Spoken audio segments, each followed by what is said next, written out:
अस्सलामु अलैकुम नाज़रीन, न्यूज़ 18 हैदराबाद के इस खुसूसी रिपोर्ट में आपका खैर मकदम है। आइए नजर डालते हैं आज की अहम खबर पर। नाज़रीन, मजलिस बचाओ तहरीक के स्पोक पर्सन अमजदुल्ला खान ने अकबरुद्दीन अवैसी को किया चैलेंज। नाज़रीन, हम आपको याद दिला दें कि आए दिनों अकबरुद्दीन अवैसी ने असेंबली में वक्फ बोर्ड की प्रॉपर्टी को लेकर आवाज उठाई थी। इसके ताल्लुक से अमजदुल्ला खान ने मजलिस फ्लोर लीडर जनाब अकबरुद्दीन अवैसी को कर दिया है चैलेंज। उन्होंने इस चैलेंज में क्या क्या कहा, ये सुनने के बाद शायद आपके होश भी उड़ सकते हैं। उन्होंने सीधा इल्जाम लगा दिया है मजलिस के लीडर्स पर वक्फ प्रॉपर्टी को कब्जा करने का, और क्या क्या कहा है अमजदुल्ला खान ने, आइए देखते हैं।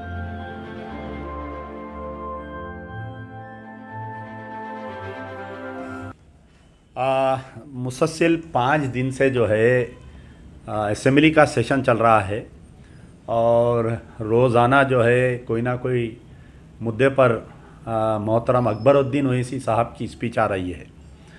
तो स्पेशली जो है इनकी जो भी स्पीचेस आ रहे हैं इसको आवाम के सामने लाने के लिए कई लोग मुझे फ़ोन्स करके रिक्वेस्ट कर रहे थे। सबसे पहले तो मैं ये बतलाऊंगा कि जो अकबरुद्दीन अवैसी साहब की जो स्पीच आई है वक्फ बोर्ड के मसले पर, बहुत ही जज्बाती, बहुत ही गरजदार स्पीच, और स्पीच के दौरान अकबरुद्दीन अवैसी ने ये कहा कि मैं जो है वक्फ की जायदादों को बचाने के लिए मैं चैम्पियन हूँ बोल के उन्होंने ख़ुद इकरार कर लिए। तो मैं मोहतरम से ये बोलूँगा कि बिल्ली जो है जब दूध पीती है तो ये समझती कि मैं आग बनकर कर दूध पीती है, तो ये समझती है कि दुनिया नहीं देख रही। आज का दौर अकबरुद्दीन अवैसी साहब के लिए सोशल मीडिया का दौर है।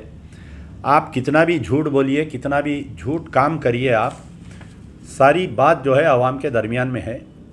अकबरुद्दीन अवैसी साहब को इस बात का इत्तला होना चाहिए कि मैं थोड़ा माजी में जाते हुए इस बात को बताऊंगा कि 1994 में जब मजलिस बचाओ तहरीक के फाउंडर कायद मरहूम अमानुल्लाह खान साहब जब गाजी मिल्लत बक़ैद हयात थे, चंद्रबाबू नायडू की गवर्नमेंट थी। मैं उनका कुछ सवालात कर रहा हूँ आज उनसे कि इन सवालात का जवाब दिया जाए। 94 में चंद्रबाबू नायडू की जब गवर्नमेंट बनी थी तो एमबीटी के 2 वोट थे, उसको कुछ चंद्रबाबू नायडू को कुछ वोटों की ज़रूरत थी तो एमबीटी शर्त लगाई थी। 2 हमारे शर्त थे। एक पहला शर्त ये था कि रिव्यू ऑफ पोटा केसेस, जितने भी कांग्रेस के दौर में पोटा केसेस लगाए गए थे, टाडा केसेस जो लगाए गए थे, उनका रिव्यू करना। दूसरा ये था कि वफ़ कमिश्नरेट देना। तो आपके मरहूम वालिद अलहाज सुल्तान सलाहुद्दीन ओवैसी पूरे उलमा मशाइखीन के साथ जाकर चंद्रबाबू नायडू से मुलाकात करके वफ़ कमिश्नरेट की 1994 में मुखालिफत किए या नहीं किए, इस बात का पूरे अखबारात में है। और सियासत के अखबार में तो बहुत बड़ी सुर्खी के साथ ये ख़बर उस वक़्त पे शाया हुई थी। तो जब आपके वालिद वफ़ कमिश्नरेट की मुखालिफत किए थे तो आप भी जो है साहिब अखलाक थे, आप ख़ुद यूथ लीडर थे ऑल इंडिया मजलिस इत्तेहादुल मुस्लिमीन के। आप जब क्यों खामोश थे, आप अपने वालिद साहब को क्यों नहीं समझाए, पहली चीज़। फिर आज आप ढंडोरा पीट रहे हैं कि वफ़ के जायदादें तबाह हो गई, वफ़ के जायदादें तबाह हो गई। तो मोहतरम, आपके बड़े भाई असदुद्दीन ओवैसी 1994 से लेके 2004 तक वफ़ बोर्ड के बहैसियत एमएलए मेंबर थे। क्या थे? असदुद्दीन ओवैसी चार मीनार के एमएलए, और एमएलए के कोटे में वक्फ बोर्ड में जो है एक एमएलए बोर्ड ऑफ मेंबर रहता, एक एमएलसी रहता, एक मेंबर ऑफ पार्लियामेंट रहता, एक राज्यसभा, लोकसभा और एक राज्यसभा की तरफ से लोग वक्फ बोर्ड में मेंबर रहते। आपके बड़े भाई असदुद्दीन ओवैसी 94 से लेके 2004 तक वक्फ बोर्ड के मेंबर थे या नहीं थे, ये पहले बताइए। जितने भी दियानतदार चीफ एग्जीक्यूटिव ऑफिसर्स बोलिए या स्पेशल एग्जीक्यूटिव ऑफिसर्स बोलिए, चाहे वो शफीक़ुज़्ज़मा का तबादला हो, चाहे वो एस.ए. हुदा स्पेशल ऑफिसर का तबादला हो, चाहे उमर जलील चीफ एग्जीक्यूटिव ऑफिसर का या स्पेशल ऑफिसर का तबादला हो, आपके बड़े भाई जो है एम.जे. अकबर वक्फ बोर्ड के चीफ एग्जीक्यूटिव ऑफिसर दयानतदार ऑफिसर थे, उनके तबादला करवाने में आपके भाई लेटर लिखे या नहीं लिखे गवर्नमेंट को, ये बोलिए कि एमजे अकबर जो है वक्फ बोर्ड के 10,000 रुपये डीजल ज़्यादा इस्तेमाल करे बोल के ये तबादला हुआ या नहीं हुआ, ये बताइए। जितने भी फर्स्ट सर्वे वक्फ के जो जायज़ात हैं, यूनाइटेड आंध्र प्रदेश जब था, कांग्रेस की गवर्नमेंट थी, चाहे वो दरगाह इसाक मदनी रहमतुल्लाह अलैह की वक्फ की जायज़ात हो या आप चाहे हुसैन शाह वली की दरगाह की तबाही हो, आपके भाई और आप कांग्रेस के पार्ट एंड पार्सल थे या नहीं थे, ये बताइए आप। कांग्रेस जो है 9 साल दौरे इख्तिदार में रही, राजशेखर रेड्डी, रोशैया, किरण कुमार रेड्डी, आपकी पार्टी साथ थी या नहीं थी, बताइए। जिस वक्त शमशाबाद एयरपोर्ट को मस्जिद अलाट की गई थी, वक्फ की जायदाद अलाट की गई थी, तो चंद्रबाबू नायडू की गवर्नमेंट थी, बाद में कांग्रेस की गवर्नमेंट आई। 600 एकड़ जो वक्फ की जायदादें थी वो शमशाबाद एयरपोर्ट को दे दिए। जुल्म की इंतहा ये हुई कि वहाँ पर एक मस्जिद उमर फारूक को शहीद कर दिया गया। आप बहैसियत कांग्रेस में यूपीए सरकार में थे या नहीं थे, ये बताइए। असदुद्दीन अकबरुद्दीन पूरी एमआईएम जो है यूपीए मरकज़ में तायद किए, स्टेट में तायद किए। जब मस्जिद उमर फारूक शहीद हुई तो उस वक़्त के आंध्र प्रदेश स्टेट, मुत्तहिदा आंध्र प्रदेश स्टेट के माइनॉरिटीज़ कमीशन के जो चेयरमैन यूसुफ कुरैशी साहब थे, मैं अमजदुल्ला खान और मेरे मरहूम भाई डॉक्टर क़ायम खान, हम उनको लेकर उस मुकाम पर गए। वहाँ पर पहले तो हमको जाने नहीं दिया पुलिस के ज़रिए, बाद में हम लड़ झगड़ कर गए। हम वहाँ पर जाके बाद में ये हुआ कि सोनिया गांधी की तरफ से एयरपोर्ट का इफ्तिदा हुआ। मनमोहन सिंह आए यहाँ पर इफ्तिदा करने के लिए। आपके भाई जो है स्टेज पे सोनिया गांधी और मनमोहन सिंह के साथ बैठे हुए थे या नहीं थे, असदुद्दीन ओवैसी। जिस जगह पर, जिस मुकाम पर मस्जिद उमर फारूक को शहीद करके वहाँ पर एयरपोर्ट का रनवे बनाया गया, उसके इफ्तिदा में आपके बड़े भाई असदुद्दीन ओवैसी क्यों गए, इसका पहले सवाल का आप जवाब दो। टास्क फोर्स ऑफिस आज तकरीबन 94 से, यानी 20 साल से आप पुकार रहे हैं आप असेंबली में, लेकिन आप टास्क फोर्स ऑफिस की जगह को हासिल नहीं कर सके जो वक्फ की जायदाद है।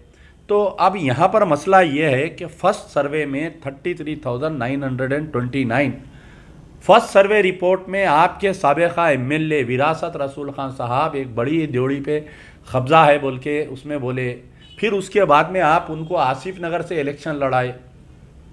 आज आप बोल रहे हैं कि वक्फ की किराया जायदादों को नहीं बढ़ाया जा रहा है, किरायों को नहीं बढ़ाया जा रहा है। जहाँ पर भी वक्फ का अमला जाके किरायों को बढ़ाने की बात करते, आपके वहाँ के मुकामी इब्तदाई के सदर, आपके कारपोरेटर्स, आपके एमएलए आके वक्फ के अमले को काम करने से रोक देते। जितने भी दयानतदार चीफ एग्जीक्यूटिव ऑफिसर्स या वक्फ बोर्ड के चेयरमैन आज तक आए, आप उनकी मुखालिफत क्यों करते, ये बताइए। तो ये क्या माजरा क्या है कि 94 से आप जो है कांग्रेस के साथ है, फिर उसके तेलुगु देशम के साथ थे, फिर 2002 में कांग्रेस के साथ आए, फिर टीआरएस के साथ है ना भाई 7 साल से। आप खुद बोल रहे हैं कि आप तकरीर में इलेक्शंस में तकरीर में हाफिज़ बाबा नगर की तकरीर में आपको याद दिलाना चाह रहा हूँ मोहतरम अकबरुद्दीन ओवैसी साहब, आप ये बोले कि हम जिसको चाहे उसको तख्त पर लिटा सकते हैं, हम जिसको चाहे उसको तख्त पर बिठा सकते हैं। आपके मरहूम वालिद सुल्तान सलाहुद्दीन ओवैसी और आपके भाई और आप अक्सर तकरीरों में ये बोलते कि हम हवाओं में बोझ सुनकर कहते हैं कि बारिश होने वाली है। हमारी मुखालिफिन जो है मोटी मोटी बूंदों में भीग कर ये कहते हैं कि बारिश हो रही है। तो आपकी वो हवाओं में बोझ सूंघने की सलाहियत किधर गई, आप बताइए। आप ये नहीं बोल सक रहे हैं कि आपकी हवाओं में बोझ सूंघने की सलाहियत किधर गई। आप क्यों, आपको ये अंदाज़ा नहीं हो गया था कि कांग्रेस वक्फ की जायदादों को तबाही कर रही, टीआरएस वक्फ की जायदादों को तबाही कर रही। ये पूरा मैच फिक्सिंग है।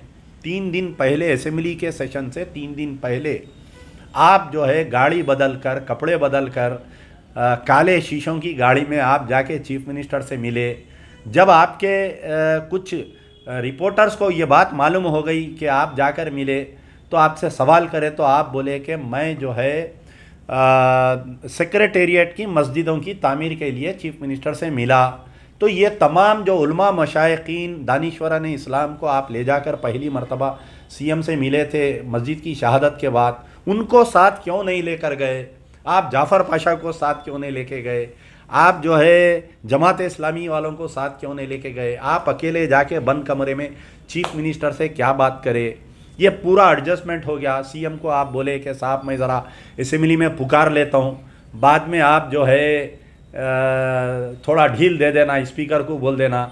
अरे स्पीकर साहब जो बैठे हुए हैं उनके कॉन्स्टिट्यूंसी में जो निज़ामबाद में जहाँ के वो एमएलए हैं, वहाँ पर एक बड़ी दरगाह है, बारगाह है, उसकी वफ़ की प्रॉपर्टी तबाह हो रही है। तो आप स्पीकर साहब को नहीं सवाल करें इसके बारे में। तो आप बताइए कि जब बिल्ली आँख बंद करके दूध पीती तो ये समझती कि दुनिया मुझे नहीं देख रही है, लेकिन सारी दुनिया देख रही है।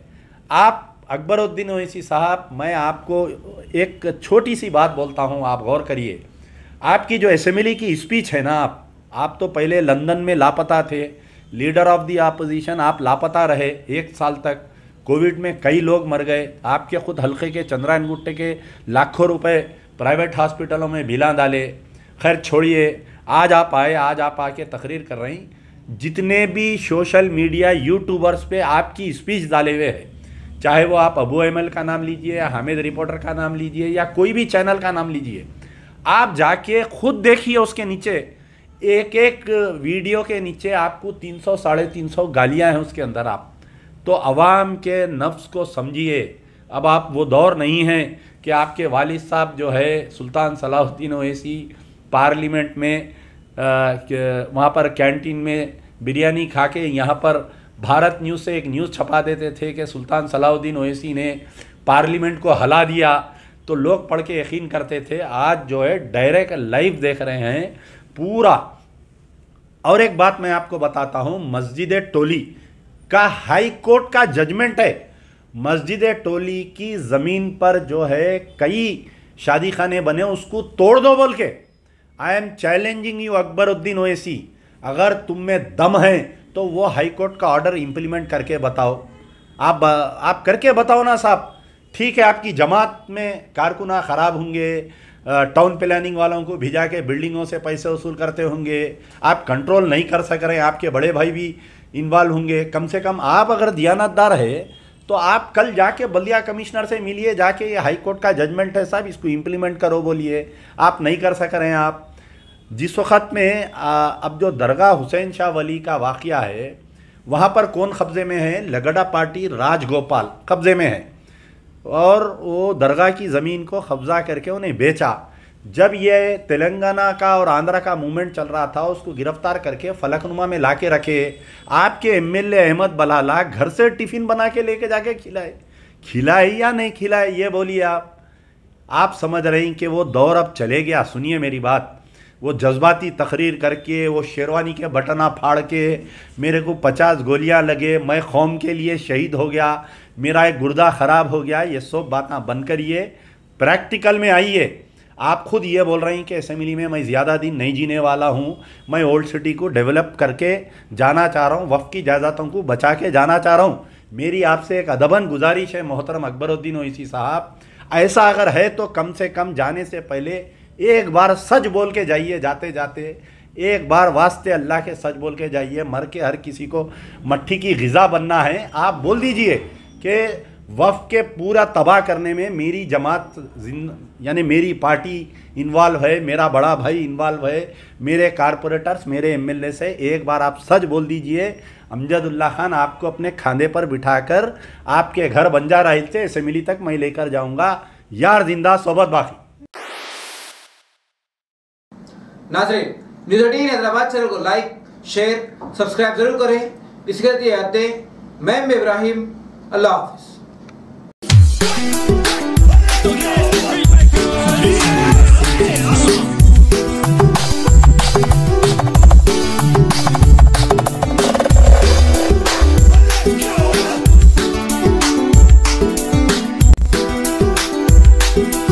DJ Joseph.